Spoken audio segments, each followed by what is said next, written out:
Good morning to everybody. I am A. Brunda Devi, Associate Professor Economics, Government College for Women, Kolar. ನಿರ್ಣಯಗಳನ್ನು ಕೈಗೊಳ್ಳುವುದು ವ್ಯವಹಾರಿಕ ಅರ್ಥಶಾಸ್ತ್ರದ ವಿಷಯ ವಸ್ತು. Decision making is the subject matter of economics. What do you mean by decision making? Decision making implies selection of one action out of various alternative course of action which involves a choice. ವಿವಿಧ ಪರ್ಯಾಯ ಕ್ರಿಯಾ ಮಾರ್ಗಗಳಲ್ಲಿ ಒಂದನ್ನು ಆಯ್ದುಕೊಳ್ಳುವುದು ಎಂದರ್ಥ.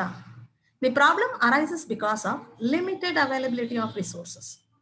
ಈ ಒಂದು ಸಮಸ್ಯೆ ಉದ್ಭವಿಸುವುದಕ್ಕೆ ಮುಖ್ಯ ಕಾರಣ ಸಂಪನ್ಮೂಲಗಳ ಮಿತ ಲಭ್ಯತೆ. ಒಂದು ವೇಳೆ ಉದ್ಯಮದಲ್ಲಿ ಅಮಿತವಾದಂತಹ ಸಂಪನ್ಮೂಲಗಳಿದ್ದಿದ್ದೇ ಆದರೆ ನಿರ್ಣಯಗಳನ್ನು ಕೈಗೊಳ್ಳುವಂತಹ ಸಮಸ್ಯೆ ಉದ್ಭವಿಸುತ್ತಿರಲಿಲ್ಲ. What are the resources of a firm? The resources of a firm relate to capital, land, labour and management. ಉದ್ಯಮ ಸಂಸ್ಥೆಗಳ ಸಂಪನ್ಮೂಲಗಳು ಈ ಕೆಳಕಂಡಂತಿವೆ: ಬಂಡವಾಳ, ಭೂಮಿ, ಶ್ರಮ ಮತ್ತು ನಿರ್ವಹಣೆ. I would like to take an example. If a manufacturer of a firm of a product wants to buy raw materials in the market, the production department calls for tenders or quotations. After the quotations are received, a comparative statement is prepared.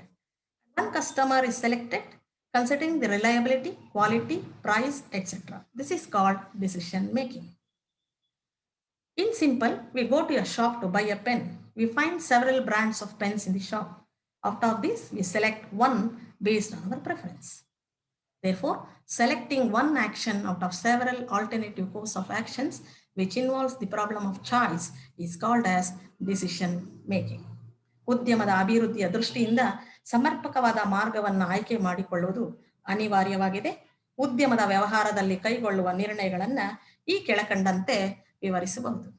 Firstly, price decision. Secondly, demand decision. Thirdly, investment decision.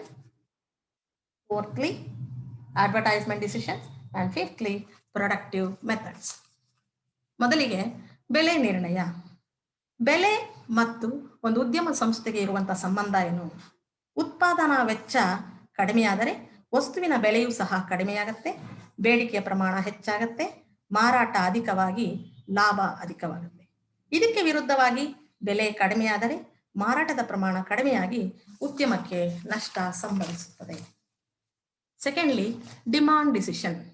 ಬೇಡಿಕೆಯ ವಿಧಾನ. ಅನುಭೋಗಿಯ ವರ್ತನೆ ಮತ್ತು ಅಭಿರುಚಿಯನ್ನು ತಿಳಿಯಬೇಕು. Consumers taste and preferences must be taken into consideration. ವಸ್ತುವಿಗೆ ಪ್ರಸ್ತುತ ಬೇಡಿಕೆ ಮತ್ತು ಭವಿಷ್ಯದಲ್ಲಿರುವ ಬೇಡಿಕೆಗಳ ಬಗ್ಗೆ ಅಂದಾಜು ಮಾಡಬೇಕು. ಬೇಡಿಕೆಗೆ ಅನುಗುಣವಾಗಿ ಪೂರೈಕೆಯನ್ನು ಮಾಡುವುದು ಉತ್ತಮವಾದಂಥ ಕಾರ್ಯ. ಬೇಡಿಕೆಗೆ ಅನುಗುಣವಾಗಿ ಪೂರೈಕೆ ಮಾಡಿದರೆ ಉದ್ಯಮ ಸಂಸ್ಥೆ ಲಾಭವನ್ನು ಗಳಿಸುತ್ತದೆ. ಹೂಡಿಕೆ, ಇನ್ವೆಸ್ಟ್ಮೆಂಟ್.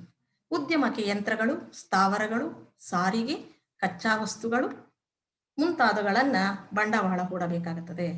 ಹೂಡಿಕೆ ಮಾಡುವಾಗ ಯಾವ ಯಾವ ಯೋಜನೆಗಳ ಮೇಲೆ ಎಷ್ಟು ಬಂಡವಾಳವನ್ನು ಹೂಡಬೇಕು ಎಂಬುದರ ಬಗ್ಗೆ ನಿರ್ಧಾರವನ್ನು ಕೈಗೊಳ್ಳಬೇಕು. A firm has to decide what are the machineries, transportation, raw materials necessary for investment for the best decision making for a firm. ಹತ್ತನೇದಾಗಿ, ಅಡ್ವರ್ಟೈಸ್ಮೆಂಟ್, ಜಾಹೀರಾತಿನ ನಿರ್ಣಯ. Advertisements leads to sales and profit or profits and sales depends upon advertisement. ಮಾರಾಟ ಮತ್ತು ಲಾಭಗಳಿಕೆಯು ಜಾಹೀರಾತನ್ನು ಅವಲಂಬಿಸಿದೆ. ಇದರ ವಿಧಾನ ಮತ್ತು ವೆಚ್ಚದ ಬಗ್ಗೆ ನಿರ್ಣಯಗಳನ್ನು ಕೈಗೊಳ್ಳಬೇಕಾಗುತ್ತದೆ. ಲಾಸ್ಟ್ಲಿ, ಪ್ರೊಡಕ್ಷನ್ ಮೆಥಡ್, ಉತ್ಪಾದನಾ ವಿಧಾನ. ಉದ್ಯಮವು ತನ್ನ ಉತ್ಪಾದನೆಯಲ್ಲಿ ಅನುಸರಿಸುವಂತಹ ಉತ್ಪಾದನಾ ವಿಧಾನದ ಬಗ್ಗೆ ಸರಿಯಾದ ನಿರ್ಣಯಗಳನ್ನು ತೆಗೆದುಕೊಳ್ಳಬೇಕು. There are 2 types of production. 2 ವಿಧಾನಗಳಿವೆ.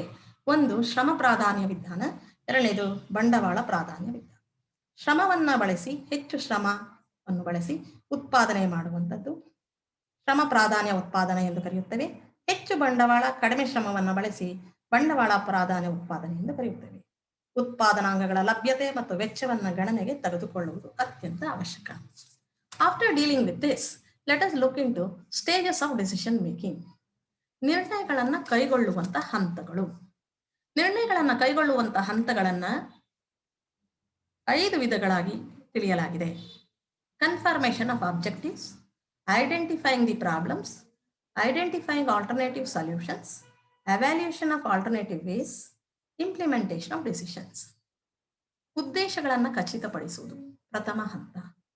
ಲಾಭ ಮತ್ತು ಮಾರಾಟದ ಗರಿಷ್ಠೀಕರಣವು ಉದ್ಯಮದ ಮುಖ್ಯ ಉದ್ದೇಶವಾಗಿರುತ್ತದೆ. ಸೆಕೆಂಡ್ಲಿ, ಪ್ರತಿಯೊಂದು ಉದ್ಯಮವು ಸಮಸ್ಯೆಯನ್ನು ಗುರುತಿಸಿ ಸೂಕ್ತ ಪರಿಹಾರಗಳನ್ನು ಕೈಗೊಳ್ಳಬೇಕು. ಉದಾಹರಣೆಗೆ, ಒಂದು ಉದ್ಯಮದ ವಸ್ತುವಿಗೆ ಬೇಡಿಕೆ ಕಡಿಮೆಯಾಗುತ್ತಿದ್ದರೆ ಅದಕ್ಕೆ ಕಾರಣಗಳನ್ನು ಗುರುತಿಸಿ ಪರಿಹಾರವನ್ನು ಕೈಗೊಳ್ಳಬೇಕು. Identifying alternative solutions. ಕೇವಲ ಸಮಸ್ಯೆಗಳನ್ನು ಗುರುತಿಸಿದರೆ ಸಾಲದು, ಪರ್ಯಾಯ ಪರಿಹಾರಗಳನ್ನು ಗುರುತಿಸುವುದು ಅತ್ಯಂತ ಅವಶ್ಯಕ. ಸಮಸ್ಯೆಗಳನ್ನು ಗುರುತಿಸಿದ ನಂತರ ಪರಿಹಾರಗಳನ್ನು ಹುಡುಕಬೇಕು. ಉದಾಹರಣೆಗೆ, ಒಂದು ವಸ್ತುವಿನ ಬೇಡಿಕೆಯ ಕಡಿತಕ್ಕೆ ಕಾರಣ ಏನು? ಒಂದು ವೇಳೆ ಗುಣಮಟ್ಟ ಕಾರಣ ಎಂದು ತಿಳಿದಾಗ ಆ ವಸ್ತುವಿನ ಗುಣಮಟ್ಟವನ್ನು ಹೆಚ್ಚಿಸಲು ಮಾರ್ಗಗಳನ್ನು ಹುಡುಕಬೇಕು. ಯಂತ್ರಗಳ ನವೀಕರಣ, ಹೊಸ ಯಂತ್ರಗಳ ಬಳಕೆ ಮುಂತಾದವುಗಳನ್ನು ಅಳವಡಿಸಬೇಕು. Evaluation of alternative ways. ಪರ್ಯಾಯ ಮಾರ್ಗಗಳ ಮೌಲ್ಯೀಕರಣ. ಕೇವಲ ಪರ್ಯಾಯ ಮಾರ್ಗಗಳನ್ನು ಹುಡುಕದರೆ ಸಾಲದು, ಮಾರ್ಗಗಳು ಎಷ್ಟರ ಮಟ್ಟಿಗೆ ಮೌಲ್ಯಾಧಾರಿತದಿಂದ ಕೂಡಿದೆ, ಸಮಸ್ಯೆಯನ್ನು ಬಗೆಹರಿಸುವಲ್ಲಿ ಯಾವ ಪ್ರಮಾಣದಲ್ಲಿ ಅನುಕೂಲವಾಗಿದೆ ಎಂಬುದನ್ನು ವಿಶ್ಲೇಷಿಸಬೇಕಾಗುತ್ತದೆ. Lastly, implementation of decisions.